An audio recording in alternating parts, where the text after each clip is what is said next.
ఒక్కో బూత్ లో 370 ఓట్లు టార్గెట్. ఎవరంటాను? నా కురుకూర్ కిషనాల్ గారు అంటాను. ఒక్కో బూత్ లో 370 ఓట్లు టార్గెట్. బీజేపీ పదాధికారుల సమావేశంలో రాష్ట్ర ఇన్ఛార్జ్ సునీల్ బన్సాల్ దిశానిర్దేశం. కొత్త వారిని పార్టీలోకి చేర్చుకోవాలని సూచన.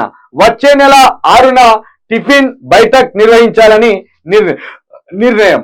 ఎంపీ ఎన్నికల్లో సత్తా చాటుదాం. కిషన్ రెడ్డి మొత్తానికి ఒక్క బూత్ లో 370 ఓట్లను టార్గెట్ చేస్తానులయ్యా బీజేపీ అభ్యర్థులు. కొత్త వారిని పార్టీకి తీసుకోవాలనుకున్నాను. మీకు నిజంగా బీజేపీ గనక మీకు సిద్ధాంతం ఉంటే, హిందువుల మీద మీకు ప్రేమ ఉంటే, తక్షణమే మీరు పెట్రోల్ ఛార్జీలు తగ్గించాలి. తక్షణమే మీరు 2 కోట్ల జాబులు ఏడాదికి అన్నది ప్రకటించాలి.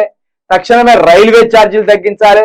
తక్షణమే ఈ రాష్ట్రానికి మీరు ఇచ్చింది ఏమున్నదో చర్చ పెట్టాలి. మీరు గన్ పార్క్ దగ్గరనే చర్చ పెట్టాలి. ఇక దాంతో పాటు హిందూవాదాన్ని రెచ్చగొడుతూ ఓట్లు దండుకోవాలనుకుంటారుగా, ఎంతమంది హిందూ సోదరులు జాబులు లేక రోడ్ల మీద తిరుగుతాలో అది కూడా మీరు చెప్పాలి. ఈ నిరుద్యోగానికి కారణం ఎవరో చెప్పాలి. హిందువులము బంధువులం అంటారు కదా, మరే అదే హిందువులకు ఎందుకు ఉద్యోగాలు వస్తలేవు? అదే హిందువులు పెట్రోల్ ఛార్జీలు ఎందుకు భరించాలి? అదే హిందువులు రోడ్ల మీద ఉపాధి లేకుండా ఎందుకు తిరగాలి? పాలించేది హిందువుడే కాబట్టి, అణచివేయబడుతుంది హిందువులే కాబట్టి, జాబులు లేక అనాగరికంగా తిరుగుతున్నది హిందువులే కాబట్టి ఖచ్చితంగా ఇది మీరు చెప్పవలసిన బాధ్యత ఉన్నది. ఇక వచ్చే నెల 6 నాట టిఫిన్ బైఠక్ అట. మరి ఏందో ఈ టిఫిన్ బైఠక్ లా అందరికీ ఏమైనా బ్రేక్ఫాస్ట్ అరేంజ్ చేస్తానా ఏంది? ప్రతిరోజు బ్రేక్ఫాస్ట్ పెడతాం అని ఏమైనా చెప్తానా ఏంది?